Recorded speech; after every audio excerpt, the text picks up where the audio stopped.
Hello viewers, I doctor SVK Lal welcome you all in this YouTube channel. आज का video बहुत important होने वाला है। अगर आप इस चैनल पर नए हैं तो चैनल को लाइक शेयर और सब्सक्राइब कर लें। आज हम प्रॉपर्टीज ऑफ मैटर जो बुक है, हमारा साइंस का टॉपिक है क्लास 6 के लिए, उसमें हम आज चर्चा कर रहे हैं सेपरेशन ऑफ सबस्टांस। तो हम देखते हैं ना, खेती बाड़ी, अगर हम गांव से हैं आप तो आप देख सकते हैं कि गांव में कैसे खेती होती है, कैसे गेहूं का भूसा को अलग किया जाता है, या और भी कई जगह जो मिक्सचर सब होता है उसको अलग करने की बात होती है। तो हम डे टू डे लाइफ में हम देखते हैं कि मिल्क है, एयर है, सॉइल है, मिल्क है, और जितने भी बहुत सारे पदार्थ हैं जिनको हम मिक्सचर के रूप में समझ सकते हैं। तो मिक्सचर क्या होता है? दो या दो से ज़्यादा वस्तुओं से बना हुआ होता है।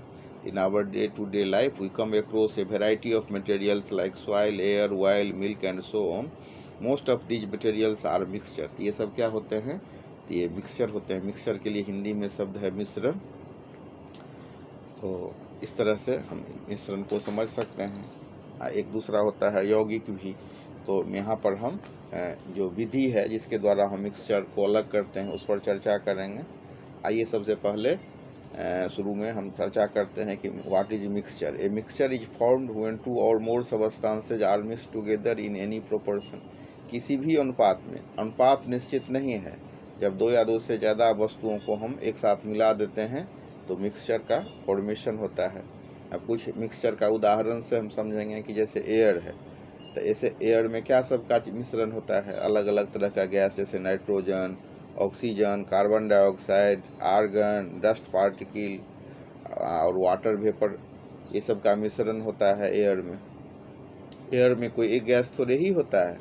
कार्बन डाइऑक्साइड होगा, हाइड्रोजन होगा, सबसे ज़्यादा मात्रा में नाइट्रोजन होगा, उसके बाद ऑक्सीजन होगा, फिर और कुछ गैसें कम कम मात्रा में होंगी। उसी हिसाब से सी वाटर की बात करें तो हम जानते हैं ना कि समुद्र का पानी नमकीन होता है, तो उसमें नमक घुला हुआ होता है। तो जो मेन इंग्रेडिएंट्स होगा सी वाटर का, ये भी मिक्सचर का उदाहरण है। तो इसमें होगा salt water and sand particle होगा। उसी हिसाब से एरेटेड ड्रिंक्स की बात करें तो उसमें वाटर, शुगर और कार्बन डाइऑक्साइड मिला होगा। हम जो ठंडा उंडा पीते हैं ना, स्प्राइट, उसमें क्या होता है? मेन इंग्रेडिएंट उसका होता है वाटर, शुगर और कार्बन डाइऑक्साइड। तो इसलिए उसका सील जो तोड़ते हैं तो उसमें से गैस निकलता है। उसके बाद हम लिमोनेड की बात करें तो उसमें लेमन जूस होगा, शुगर और वाटर होगा। क्रूड ऑयल की बात करें, जो पेट्रोलियम का जो होता है तेल, कच्चा तेल होता है, इसको साफ़ करके पेट्रोल, किरोसिन, ऑयल, डीजल बनाते हैं, तो भी क्या है? एक मिक्सचर है। तो उसी मिश्रण को हम अलग अलग करते हैं। तो इसका विधि ये बहुत इम्पोर्टेंट है। कभी बहुत स्मॉल स्केल पर आप किसान सबको देखते हुए कि धान, गेहूँ सब में से भूसा को अलग करते हुए, या मतलब चना सब, दाल सबका जो प्रिपरेशन होता है फसल से भूसा को और दाना को अलग करते हुए। और कई बार आप बहुत लार्ज स्केल पर भी दे सकते हैं। जो ऑयल रिफाइनरी कितना बड़ा इंडस्ट्री है, तो वो भी इंडस्ट्री क्या है कि जो क्रूड ऑयल होता है, अलग अलग जो मोलिकुलर वेट वाला जो हमारा ऑयल सब होता है उसको अलग अलग हम करते हैं। और जो सब एक ही में मिला हुआ होता है तो उसी को अलग करके हम पेट्रोल, किरोसिन ऑयल और डीजल, ये सब में उसको अलग करते हैं, और फिर कितना कीमती उत्पाद हो जाता है आज हम देख सकते हैं। तो a mixture can be solid, liquid और गैसेस फॉर्म। ये जो मिक्सचर होता है ये तो या तो सॉलिड फॉर्म में होगा, या लिक्विड फॉर्म में होगा, या गैसियस फॉर्म में होगा। इसके अलावा हम सॉलिड मिक्सचर की बात करें तो जैसे हमारा सॉइल है, एलॉयज है, like brass, bronze, fuse wires, ये सब सॉलिड मिक्सचर का उदाहरण है। लिक्विड मिक्सचर की बात करें तो साल्ट सॉल्यूशन, एरेटेड ड्रिंक्स और सी वाटर लिक्विड मिक्सचर का उदाहरण होगा। गैसियस मिक्सचर की बात करें तो AIR, CNG, PNG, LPG gas, ये सब होता है हमारा गैसियस मिक्सचर का उदाहरण। अब अगर मिक्सचर की टाइप की बात करें तो दो टाइप होते हैं मिक्सचर के। एक होता है होमोजेनियस मिक्सचर, दूसरा होता है हेट्रोजेनियस मिक्सचर। होमोजेनियस मिक्सचर क्या होता है? Homogeneous mixture is that which has the same composition throughout, that is its components are uniformly distributed। और heterogeneous mixture क्या होता है? तो heterogeneous mixture is that which does not have the same composition throughout, that is its component are not uniformly distributed. तो एक में uniformly distributed होगा हेमोजेनियस में, और हेट्राजेनियस में यूनिफॉर्मली डिस्ट्रीब्यूटेड नहीं होगा। अब हम चर्चा करते हैं कि separating the component of mixture. तो हमने देखा कि मिक्सचर भी अलग अलग तरह के होते हैं। तो जैसे mixture of solid with solid होगा, mixture of solids with liquid होगा, mixture of liquid with liquids होगा। तो सबसे पहला मेथड जो है चुन करके, अगर सॉलिड में सॉलिड का मिक्सचर है तो हम चुन करके बहुत आसानी से मिक्सचर को अलग कर सकते हैं। इसको हम कहते हैं अंग्रेजी में हैंड पिकिंग। जैसे दाल है या देखते हैं अनाज है, चावल है, तो उसमें से हम भूसा को और जो कंकर पत्थर होता है उसको चुनते हैं ना। दूसरा होता है थ्रेसिंग।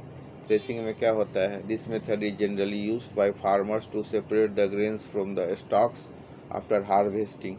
तो स्टॉक्स में से अनाज को अलग करने के लिए ये थ्रेसर मशीन का यूज होता है। आजकल तो मतलब मशीन सब का भी यूज होने लगा है। उसके बाद है यूनोइंग। यूनोइंग भी जो method, this method is use to separate lighter husk from higher grains like wheat by wind blow method. जो भारी पदार्थ में से हल्का पदार्थ है उसको अलग करने के लिए हवा की हम मदद लेते हैं, और इस मेथड का विनोइंग का हम उपयोग करते हैं। अब देखते हैं किसान सब पहले ये एक पथार लगा करके एक लाइन में, एक पंक्ति में क्या करेगा, तो अनाज सब के दाना को ये देगा, और ऊपर से जो डालता है तो हवा के मदद से जो लाइटर ऑब्जेक्ट है, जो हल्की वस्तु हैं, एक साइड हो जाती हैं, और जो भारी ऑब्जेक्ट है वो एक साइड हो जाता है। तो इसी को हम कहते हैं winnowing. This method is used to separate lighter husk from heavier grains like wheat by window method. In this method the mixture is allowed to fall from a height. एक ऊंचाई से इसको गिराते हैं। The lighter components get blown away to a distance while the heavier components or the grains fall down closer. इसके बाद है sieving. आप चलनी से देखते हैं ना मैदा उदा को चालते हुए कि उसमें कोई कुछ मतलब छोटा छोटा जीव नहीं आ गया है, पिल्लू सब तो नहीं आ गया है। या फिर मतलब कभी कभी आप देखेंगे, अगर आप गांव में हैं, खेती आप देखे हैं तो देखेंगे कि तीसी और जो मसूर है माने, या तीसी और कुछ उसके साथ छोटा कुछ अन्य फसल भी एक साथ उगाई जाती हैं। तो उसमें एक के साथ फसल दोनों आ जाएगा, तो उसको अलग करने के लिए हम चलनी का प्रयोग करते हैं। तो सीविंग के बारे में अगर हम इसको परिभाषित करें, समझें, तो हम कह सकते हैं this method is use to separate the component that are of different size. For sieving a sieve used, a sieve is a wire mesh fix tightly in a frame. तो चलनी जो होता है उसको हम सीव कहते हैं। उसमें क्या होता है कि तार का एक जाली होता है, और जाली के मदद से जो अलग अलग साइज का जो कंपोनेंट होता है उसको हम अलग कर लेते हैं। अब इसके बाद हम चर्चा करते हैं मैग्नेटिक सेपरेशन का। This method of separation is used when one of the component of a mixture is magnetic, that is it gets attracted towards a magnet. अब मैग्नेटिक सेपरेशन में क्या होता है कि इसमें एक पदार्थ को चुंबक से आकर्षित होने वाला होना चाहिए। मैग्नेटिक, इसमें मिक्सचर में जो है one of the component should be magnetic substance होगा, तभी तो मैग्नेट उसको खींच लेगा। जैसे मान लो लोहा है और उसके साथ प्लास्टिक से मिला हुआ है, तो लोहा सबको अगर हम मैग्नेट के नज़दीक में रखेंगे तो क्या करेगा, वो सब लोहा को खींच लेगा अपने तरफ। तो जनरली स्क्रैप आयरन जो होता है, scrap iron is removed from a heap of waste materials by using a strong magnet fitted to a crane. Crane में जो स्ट्रॉन्ग मैग्नेट फिट रहता है उसके मदद से हम स्क्रैप आयरन को अलग करते हैं। इसके बाद हम चर्चा करते हैं सब्लिमेशन का। The process in which A solid changes directly into its gaseous state on heating is called sublimation. हम जैसे कुछ पदार्थ ऐसे होते हैं जिसको हम गर्म करते हैं तो डायरेक्ट वो गैस में परिवर्तित हो जाते हैं बिना लिक्विड में हुए, तो ये सब्लिमेशन कहलाता है। जैसे कर्पूर सबको हम इस मेथड से अलग करते हैं। उसके बाद mixture of solid with liquid. कुछ मिक्सचर ऐसा होता है जो लिक्विड में सॉलिड का मिक्सचर होता है। ये भी दो तरह का होगा, solids with dissolve in liquid, solids which do not dissolve in liquid. तो इसमें भी हम इवोपरेशन सबका सहायता लेते हैं। This method is use to separate solid substances dissolved in a liquid. Let us understand this by performing the following activities. Activities के माध्यम से हम इसको समझ सकते हैं। इसके लिए हम एक ग्लास बीकर लेते हैं जिसमें पानी भर देते हैं, इसमें हम नमक को घोल देते हैं और फिर इसको अलग करते हैं इस विधि से। इसके बाद आता है क्रिस्टलाइजेशन। क्रिस्टलाइजेशन में क्या होता है कि this method is use to obtain pure solid from a given solution. For example, the salt we get from seawater has many impurities in it. To remove these impurities, the process of crystallization is used.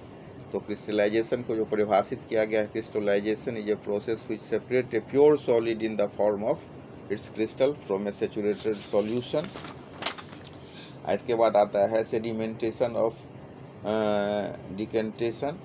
तो इसमें sedimentation is a process by which insoluble heavy solid particles in a mixture settle down on their own when left understand for some time. इसके बाद फिर एक आता है process